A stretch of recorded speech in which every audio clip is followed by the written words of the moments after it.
All right, welcome back. Joining us now, the chairman of the House Intelligence Committee, Democratic Congressman Adam Schiff of California. Congressman, great to have you on the show. We really want to get a sense of where impeachment stands and the support for it. But first, your response to one of the president's many comments yesterday, the ones directly pertaining to dual loyalty. What do you make of it? Well, deeply offensive. As a Jew, I find the idea that the President of the United States would suggest that if I don't support him, that somehow I'm either being disloyal to Israel, disloyal to the United States. It's a long-standing trope, anti-Semitic trope, that Jews have to prove their loyalty to our country, or Jews are really loyal to a foreign country, that is to Israel. So, among other things, it's deeply insulting and offensive, and I think a dangerous anti-Semitic trope.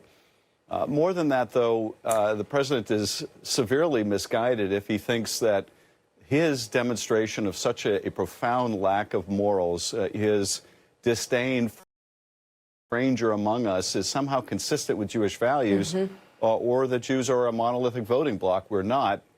And I think you're going to find Jews rejecting this president and all he stands for in record numbers. Yeah, what is your message to Jews who are listening to this president and all of a sudden finding themselves in a position that he has put some others who are deeply hurt by the way he speaks of them?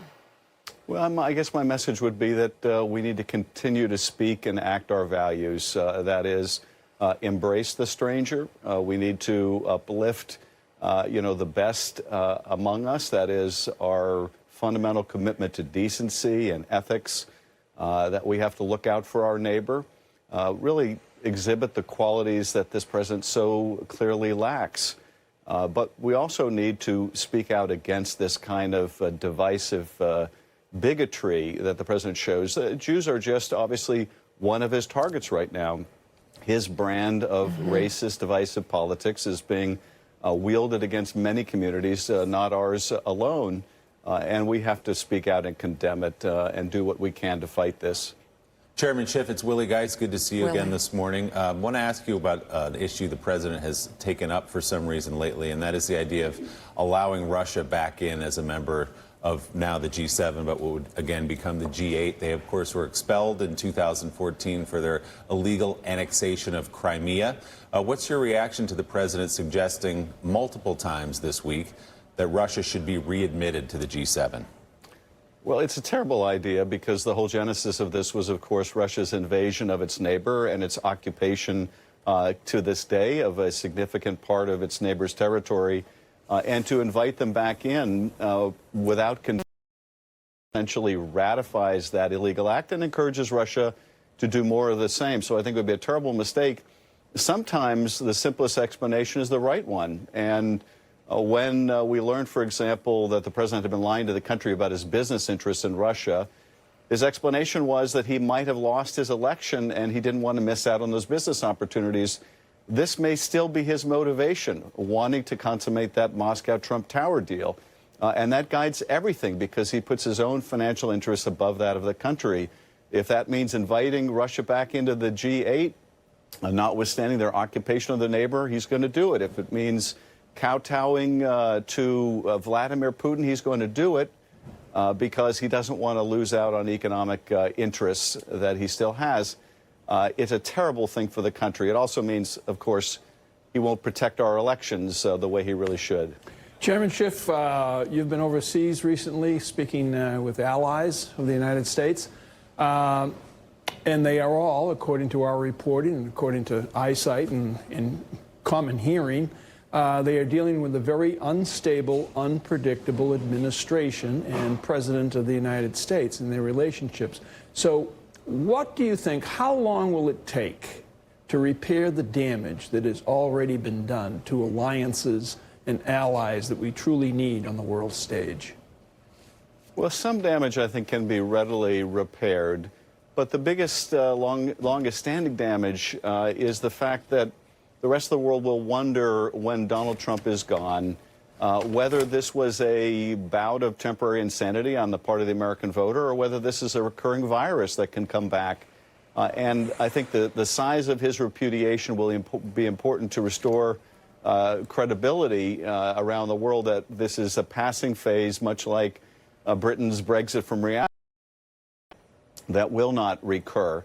You know, one other very tangible thing, though, is going to be long-lasting damage is the fact that we reneged on an international agreement, the JCPOA, and other nations will now have to consider whether the United States' word only lasts as long as that presidency.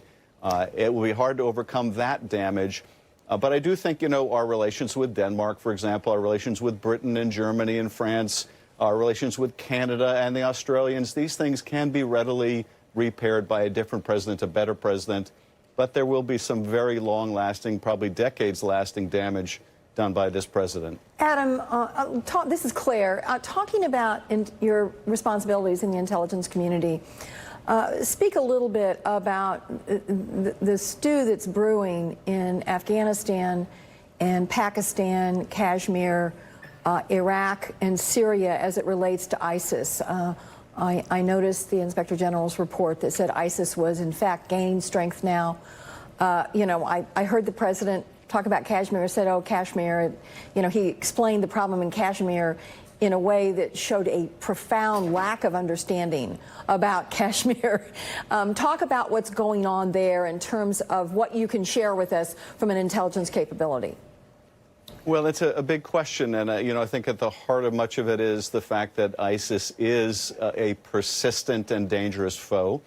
That this president, like President Bush, has had his own mission accomplished moment where he declared essentially victory over ISIS very prematurely, and you know, with the drawdown of troops in Syria and potentially with a drawdown in Afghanistan, because the president is so eager to consummate anything he can call a deal.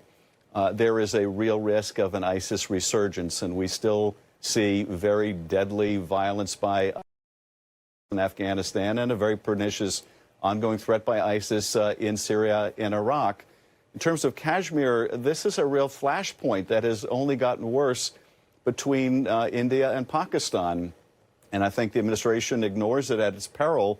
It is easy to see how this beautiful land could be, once again, the flashpoint for another conflict between these nuclear nations. And so these are incredibly serious challenges for a president who is thoughtful, who has a good national security staff, but for a president who is not the least bit concerned about these things or capable, who has a national security staff in disarray, as this one does, who has not a team of rivals but a team of sycophants, it is a very dangerous situation indeed.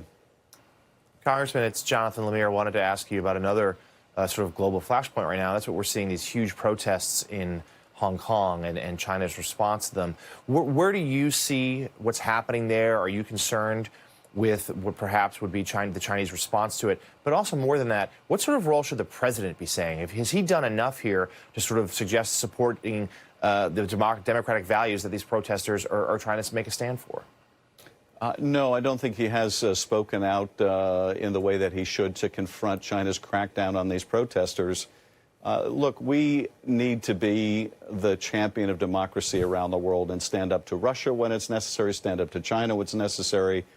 And China is using its might, its military might, as well as its online might, to try to suppress these protesters, to intimidate them, to exert its growing influence over the people of Hong Kong in a way that stifles their rights. So we should be speaking out in defense of these protesters. China is also exporting its digital form of totalitarianism, this so-called euphemistic Safe Cities initiative, where it is exporting a ubiquitous CCTV camera presence, big data analytics, facial recognition software, in a way that George Orwell could scarcely have imagined. And these are things that the United States should be pushing back on because it is allowing other authoritarian regimes to perpetuate their totalitarianism as well. So both with respect to Hong Kong and the efforts to stifle freedom there, but also in its export of its digital means of control over its own population, the U.S. should be standing up to China. All right, Congressman, we want to know where the support is at this point or not for impeachment proceedings to begin. There have been a few members of Congress who have stepped up over the past week or two. And what exactly would it take for there to be more uniform support? Well, I think what we've seen over the last few months is a growing acknowledgement within the Democratic caucus that the investigations that we are conducting may lead to impeachment. What is most important, I think, in terms of where we are and what we call the phase we're in is whether we can get access through this litigation to witnesses and grand jury material. And there the standard is, are we preliminary to a potential impeachment? And I think the answer is yes. Whether we will bring forward and vote on articles of impeachment, I think is still too early to say. We need to do our investigative work. It may be, though, that if the administration continues to stonewall and obstruct and we're not able to bring these witnesses in a timely way, we may make the decision that we need to move forward on an article involving the obstruction of Congress having obstructed justice. These are things we're going to be discussing when we come back into session in a couple weeks. But I think there is certainly a growing recognition in the caucus that the investigation we're doing now may lead to impeachment. Yeah, and just remind us once again, who are some of the key witnesses that you're really hoping to hear from? And have you gotten any word or sense that they will cooperate? Well, there are any number of witnesses. I think among the most significant are those on the obstruction of justice issue, people like Don McGahn, Corey Lewandowski, and others that were essentially instructed by the president, Jeff Sessions, for example, to unrecuse himself, to narrow the scope of the investigation into his wrongdoing, to take other actions to obstruct the investigation by firing the special counsel, by lying to cover it up. These, I think, are among the most significant. But also we have to consider whether, if we go down this road, the president's conduct in inviting foreign intervention in our election, his receipt of other illicit help in the form of corporate contributions to hide hush money payments, whether these are also grounds for potential impeachment. I tried an impeachment case in the Senate some years ago that involved conduct prior to taking office, and the Senate voted to convict that corrupt federal judge for acts that took place before he took office. So witnesses going to those issues will also be important. Congressman Adam Schiff, thank you for your hard work. Thanks for being on this morning.